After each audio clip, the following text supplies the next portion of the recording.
My name is Phethole, Moses Raseropo.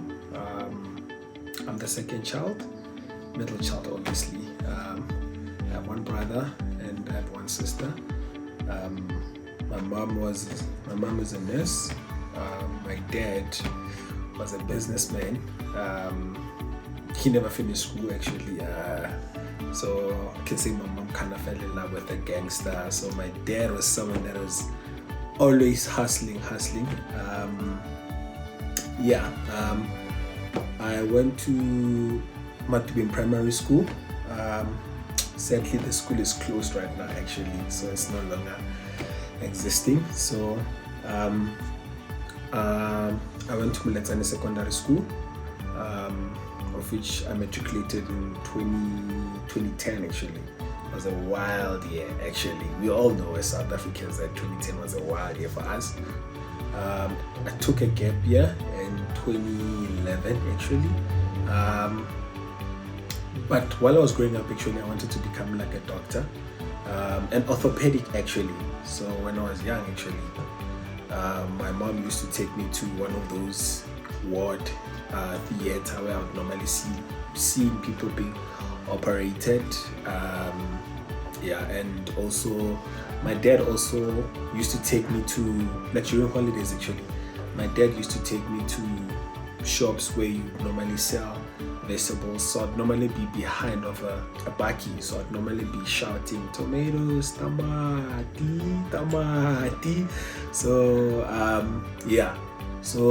but while I was growing up also, when I was in Militani Secondary School, I never stayed in class actually. I used to sell actually. So I think selling for me actually kind of developed when I was in grade 6 actually. So there used to be like an avocado tree actually at home.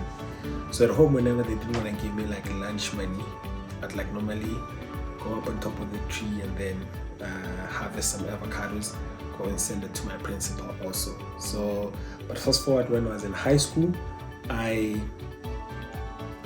was selling actually your sweets actually, but I normally make sure that I don't attend the first period actually. So first and second period, I never attended them up until I was in grade 10 actually. So yeah, but I stopped selling when I was in grade 9, and then I kind of got in serious with my academics.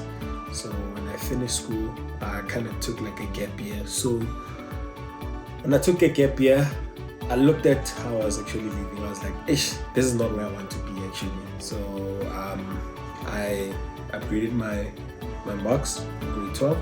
Then 2012, that's when I went to university, where I studied microbiology and botany. So that's where the love of plants, environment, and also health-wise also kind of merged. So health and plants actually kind of merged. So if I fail as an environmentalist, I can go to medicine also. So I had to do two things just to see actually where can I fall.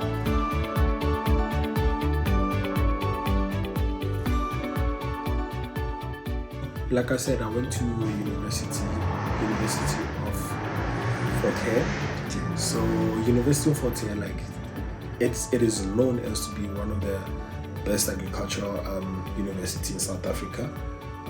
When I was there, actually, I used to see like your kettles and people actually harvesting there, but it never kind of bugged me actually that I can like literally get into farming actually. For me, the love has always been plants actually. So knowing how to identify them, knowing how to use them, particularly in the indigenous knowledge actually. So my love has always been on indigenous knowledge about how to use plants and also how plants can actually benefit us. So I think the first time I went to like a big farm was when my dad actually introduced me to watermelons actually. I was 14 actually when I went to a farm that had like watermelons actually. So there actually I saw how watermelon were actually grown and also how to harvest watermelons. But that bug actually kind of died at that time. But when I went to university, that's when actually I saw big farms. But my love for farming actually, it was something that I can say it filled up until in 2015, where I spoke to my business partner Andile, whereby I told him about rooftop farming, which is something that I've never seen before actually.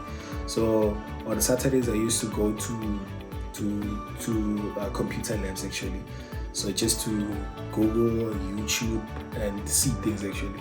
So I saw rooftop farming, and one of the biggest companies here in South Africa actually was actually promoting rooftop farming.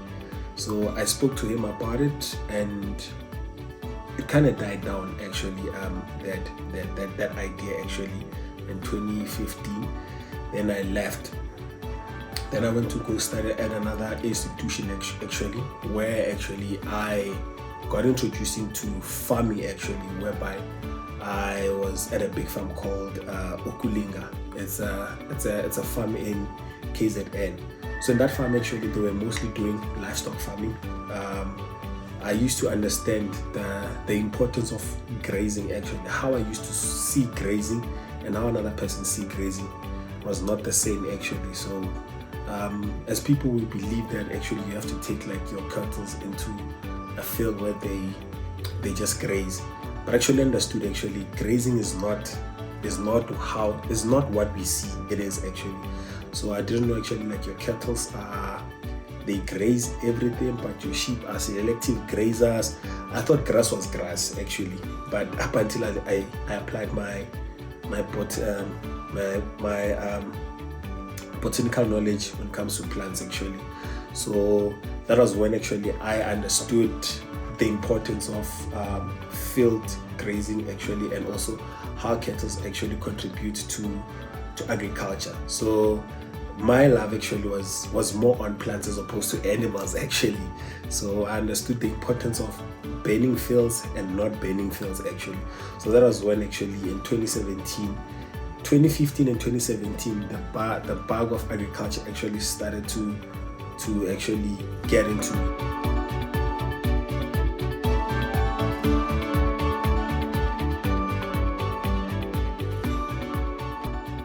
I've always been an opportunistic person actually. So I can take it to back in my varsity days actually. So back in my varsity days, I used to stay with guys that were always drinking and smoking weed actually. So I think during exams actually I saw those guys how they used to smoke actually. So I was one person that always, whenever I come back home, I want to have money. So I don't ask my parents for money actually. So the guys that I used to stay with at varsity, they would actually come to my room to buy cigarettes. So cigarettes had like a price range from 5 o'clock up until 8 o'clock. A cigarette would cost them like 3 rand. From 8 o'clock up until maybe 11 o'clock actually, cigarettes will cost maybe like 5 rand 50. And then from 11 o'clock up until 4:30 early in the morning, like will cost like 8 rand 50 actually. So like, yeah, for me, I've always been like an opportunist, but they used to buy actually. So I saw that there was a business case for me. But fast forward, when I left varsity, I didn't actually pursue any form of business, but it was just for me, just using my camera just to get money actually. But it was not sustainable actually. But in 2018, we opened up a business, me and my business partner, on the 4th of January actually, which was like, you know, those New Year's resolution actually. So it was on the 4th of January. Yeah.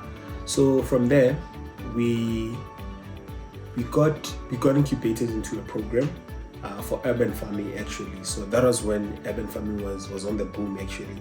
So little did we know actually what we were doing and how we were going to do it actually. But we had the ideas, the vision of what we wanted to do. Initially, we wanted to manufacture hydroponic system. So, but I'll get back to what is a hydroponic actually. But the name of our business is called Evergrow. Evergo seedlings.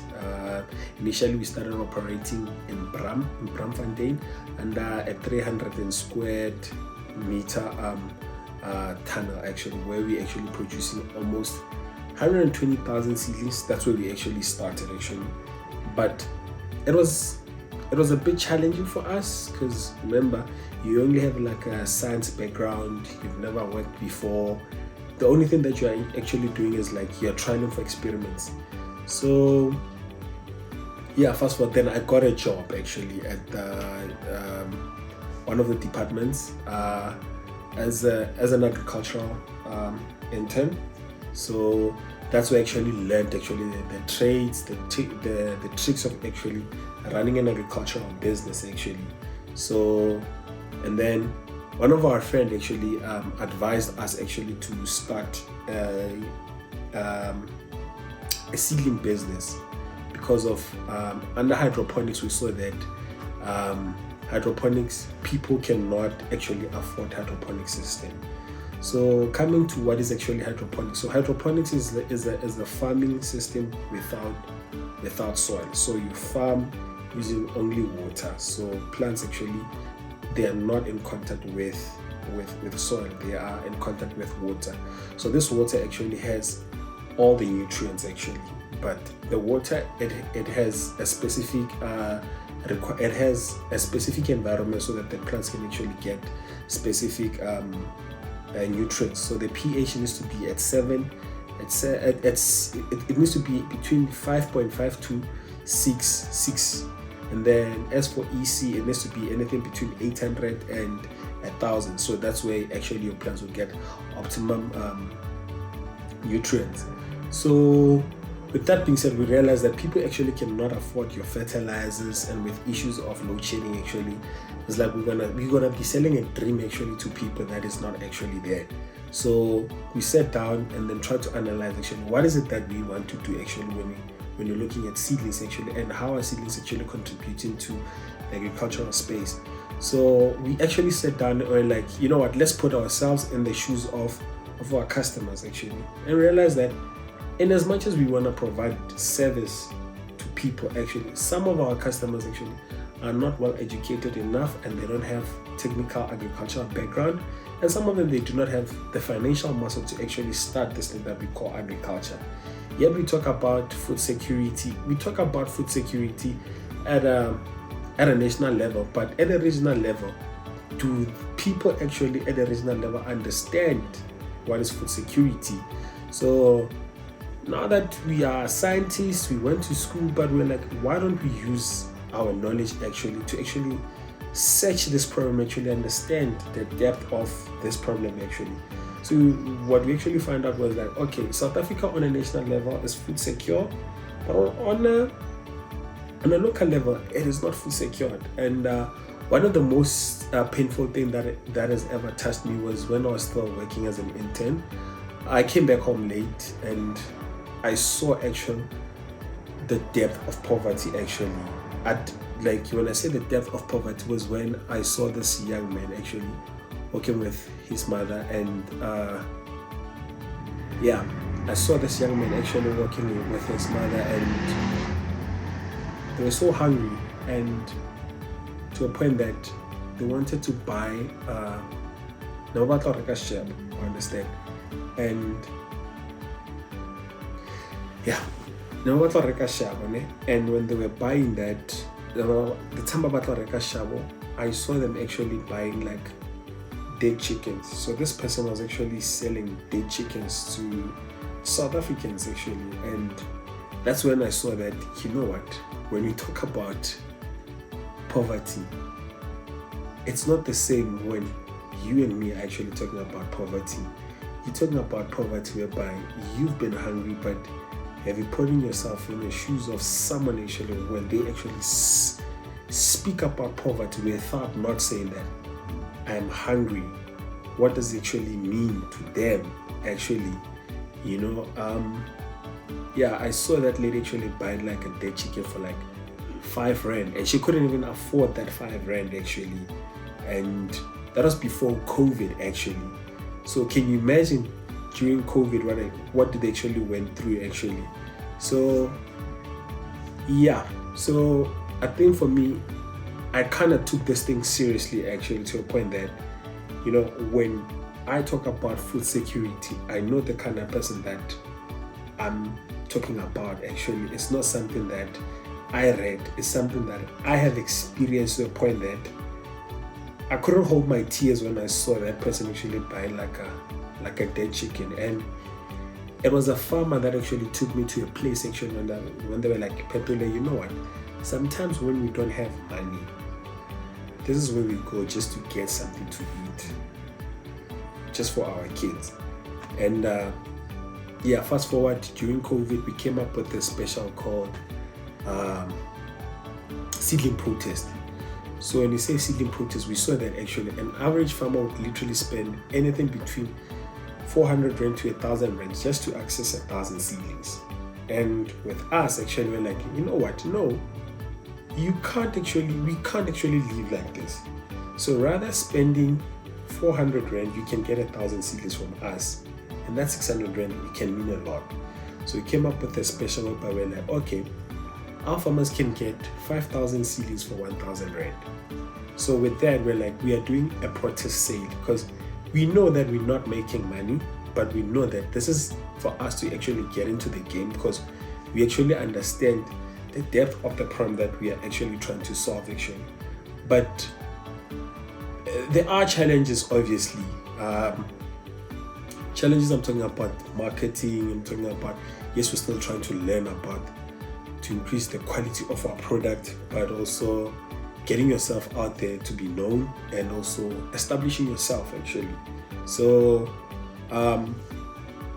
so we operated in Bram from 2019 up until 2021.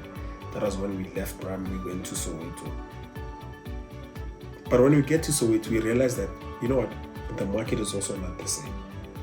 So, when you're thinking about you want to grow your broccoli, your cauliflower, people actually, they would like to eat those things actually. But are they well educated enough to actually know how do these vegetables actually get cooked, and also the mineral content of these vegetables actually, how can they help them actually? And they're so expensive, some of these vegetables actually, they can't even afford them. So I took myself and be in their shoes. I'm like, okay, I remember when I was talking about food security, when I saw someone actually buying like a dead chicken just to feed their family. So in this area actually, what is the element or the identity of the food crisis of the area that I'm at actually? So we actually started identifying actually the kind of food that people actually eat where we live, and also how can we actually supplement people around and assist them in the sense of how they can grow food. So one of the most key thing was that we are accessible. That is what is nice actually right now. So our aim is to see Soweto being a food forest actually, whereby everyone can grow food. Be it you want to grow cauliflower, be it you want to, whatever that you want to grow, you grow it with knowledge actually. So another thing that we say actually is that poverty is not that because of people cannot afford. It's because of lack of knowledge also. So we are saying we are a knowledge center where we are actually, yes, we still face challenges. Yes, we still face market challenges also.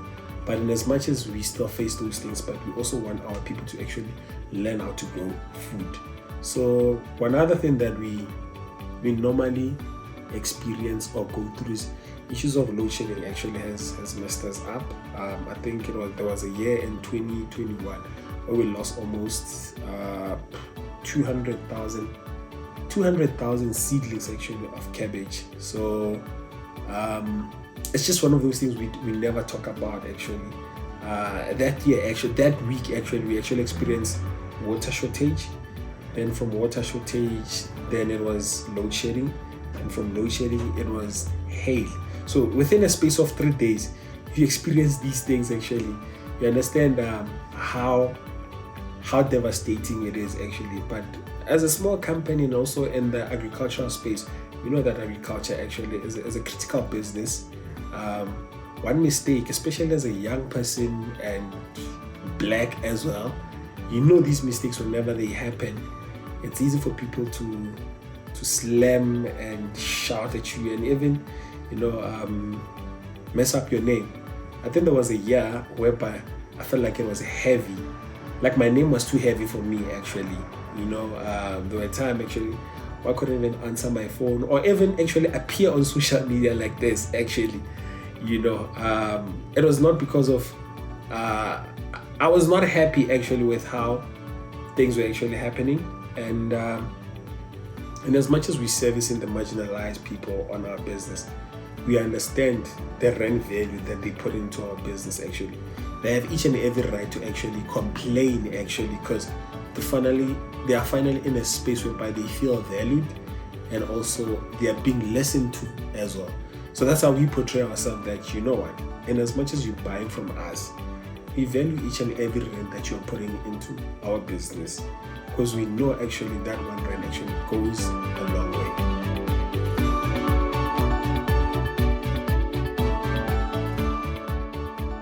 Well, how did I get funding, or how did I get resources? I think for us it actually started with a program. So like I said initially, that we're incubated under a program. So this program, it used to be called WIPSI. So now it's called UIA, the Urban Agriculture Initiative. So the Urban Agriculture Initiative kind of incubated us. That's where we learned actually. That's where we learned entrepreneurship and also just farming generally. But the Urban Agriculture Initiative just mainly assists rooftop farmers actually. We were different from other farmers because they were just doing rooftop farming, like hydroponics. They're just selling vegetables. So from there, what we did, we moved in 2021. So before we actually started, we actually found a land called Soweto. That land actually, so it's a repurposed school that is actually closed. So it has been closed for the last 20 years. So when we got there, we're just like, we wanna try this thing called farming actually. So this thing called farming, just on the land actually, because when you're a graduate, you wanna do things fancy. You don't wanna start from the ground. But we did start from the ground, and we left the school. So when we came back in 2021, there was a guy that we used to work with. His name is called Philippe Matlapi. May his soul rest in peace. We used to work with him at that school. So we worked in that school, and we've been working in that school. That's how we acquired the school, because the school that was vacant for, I wouldn't say not for farming, but there were people that were actually farming, but not at the scale that we wanted to farm at. So we acquired, I can say, 2 hectares. And look, it was challenging actually. And we wanted to do something that was never done where we are. And it was scary. It is still scary at the moment. I don't want to lie, You're doing something that, people can never think of that. So wait, you guys are doing seedlings? Like, no ways. Like, so wait, man, that's a black, we want to smoke happily and do these things. But, so I think for us also, just to go back to, so it was to revive hope, also to get people actually start talking about this thing called farming. So when we left Bram, actually, we had some bit of savings, because remember, we're not paying rent, and we were being bought other things actually. So when we left, we came back to Soweto, and we saw that in as much as we want to use a tunnel actually, which we were using at Bram, we can't really afford it actually. So we sat down actually, like, what's the best way to actually do this thing? So we bought like gum poles and then shade nets, and then that was when we actually did the whole thing. It didn't start well actually. It didn't start well. There were challenges. We got in like a JoJo tank as well. Like everything, I can say partially it has been self-funding, but also customers, whenever they place orders, instead of we chowing that money, actually we're putting it back to the business so that it can actually grow actually. So up until now, it has been customers that actually buying, and then we get other things, the resources, or whenever we help someone, they can be like, hey guys, I can't afford you. You understand? We can be like, okay, this is what you can do for us actually. So it has been like, trade and barter at most, and yeah, we're still here to get funding, and we're still here to access a bigger land as well. Yeah, most of the time it has been how we use our minds, and also opportunities when are there. That's where we can actually access most of the things actually. So that's how we actually access the land, and also the space that the structure that we have at the moment, and yeah, and equipment at most. So it has been where can we go, who can I talk to, how can I get assistant, even if it's not money, but how can you assist me by just giving me an equipment. So another thing that also has helped us is that we know other farmers actually. Some of them will be like, I have this thing, I don't want to use it anymore. Sometimes you can render that service and be like, okay, you can take this thing actually. Or someone's actually moving from their own farm, they don't want something, they don't wanna farm anymore. Go there, salvage at most. So can say we are scavengers, but scavengers that make things to look beautiful at most.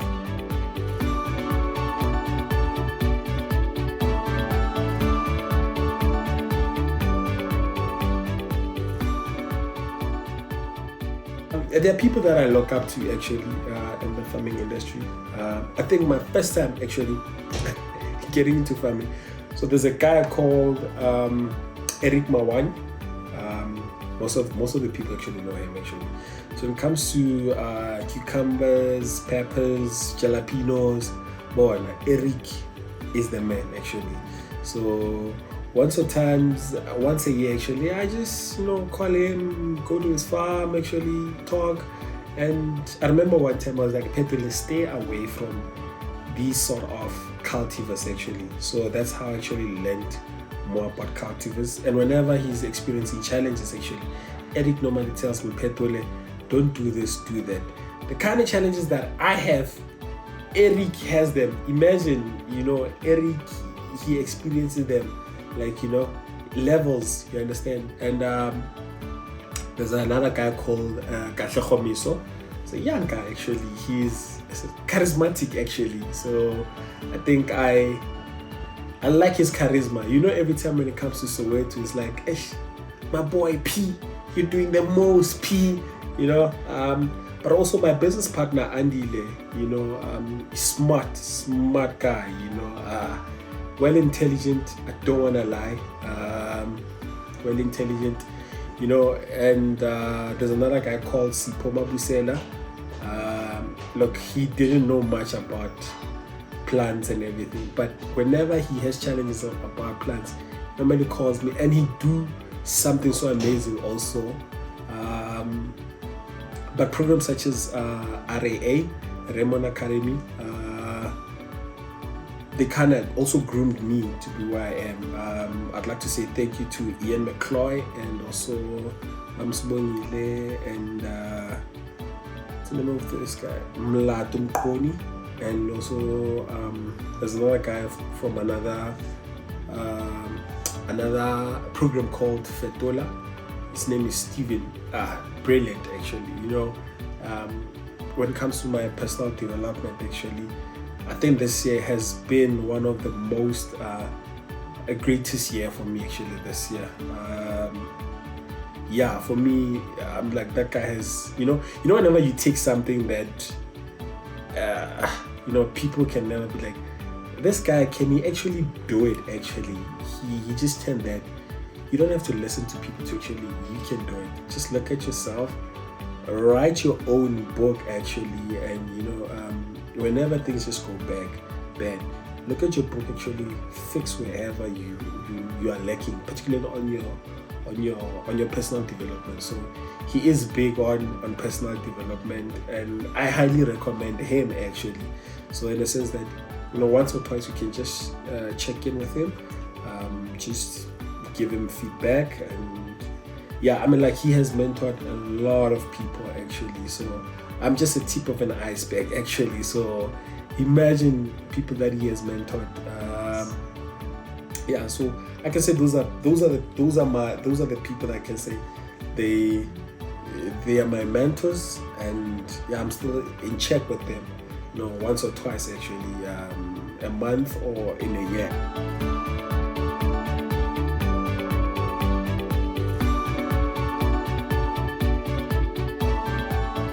My business, it has its own months. Like, it's a seasonal business actually. So during winter actually, it's one of the worst actually. So we try to come up with ways to actually how we can actually keep the lights on. But truly, to be honest, at the moment our business is not at a place to actually, I can say it is profitable, but I can say it's breaking even. So once or twice we break even. Sometimes we make a profit actually, but it's breaking even. But at most we get we get support actually. Farmers, whenever they want to buy seedlings or whenever they want to get things, so that's where at most we kind of get support.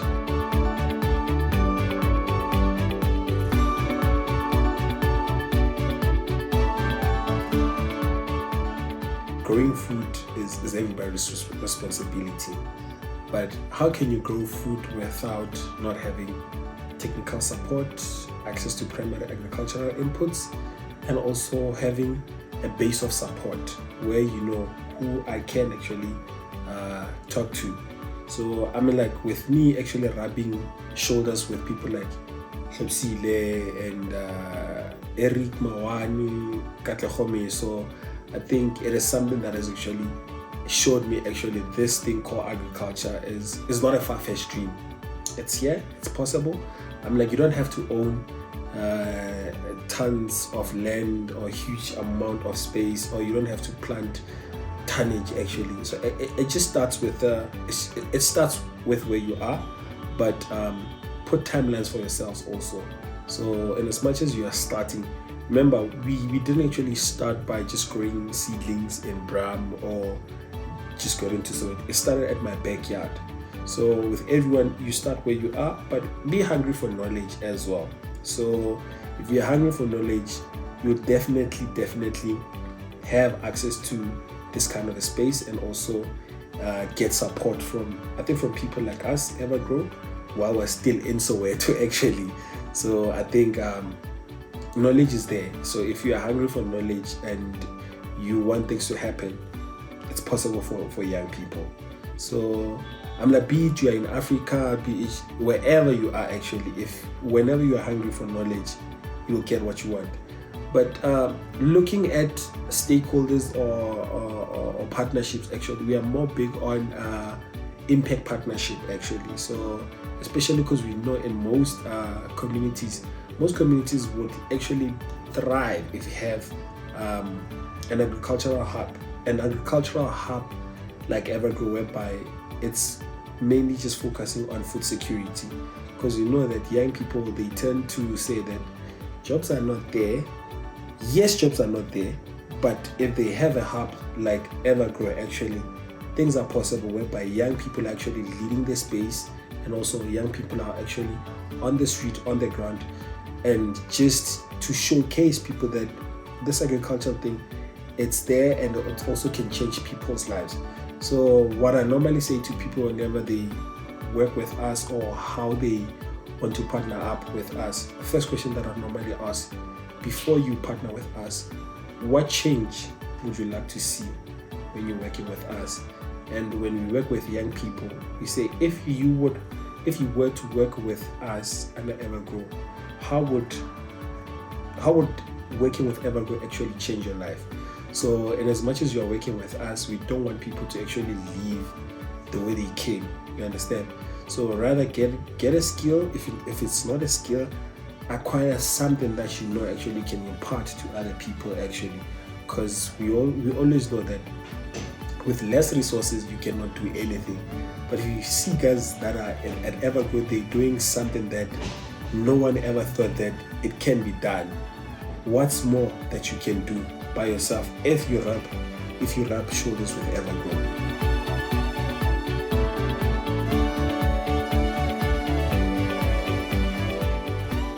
I think firstly, before I can say where do I see Evergrowth in the next 5 years, my answer, it always starts with my farmers first.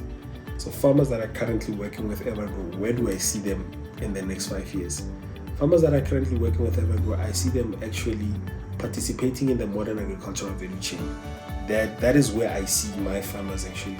So if my farmers can actually participate in the modern agricultural value chain, that would mean that Evergrowth would actually grow at a much better scale, and it can be expanded in other provinces, and from other provinces it can also conquer Africa, because we know that we have realized that, you know what, our business actually is the backbone for the livelihoods of small-scale farmers. So if the small-scale farmers are not actually growing and are not actually being sustainable, that would mean that Evergrowth is not sustainable. So we want Evergrowth to actually be sustainable, but how we see our sustainability, we see it through our farmers, and also how our farmers actually participating in the modern agricultural value chain.